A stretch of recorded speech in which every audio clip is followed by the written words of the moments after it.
Hello and welcome back to AJM Learn CSS Hacks.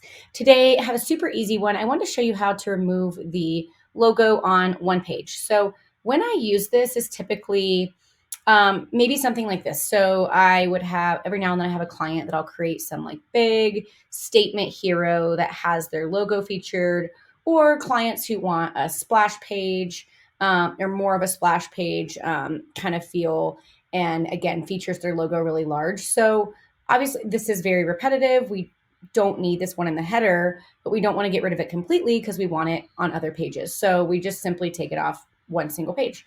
So how this works is just copy this here. As always, I suggest getting this Squarespace ID Finder Google extension because you need to find the collection ID. So I click this. That gives me the collection ID for this page. Copy, paste it over this entire thing here. And then you'll see that it disappears. Super simple. So it's gone only on this page. Another option I put in here was if you only want to hide it on desktop. For whatever reason, if you don't want to hide it on mobile, similar piece of code, just with a little extra in there. Again, replace the collection ID. You'll see it goes away, but on mobile, it does not. That's it. Hope you enjoy it.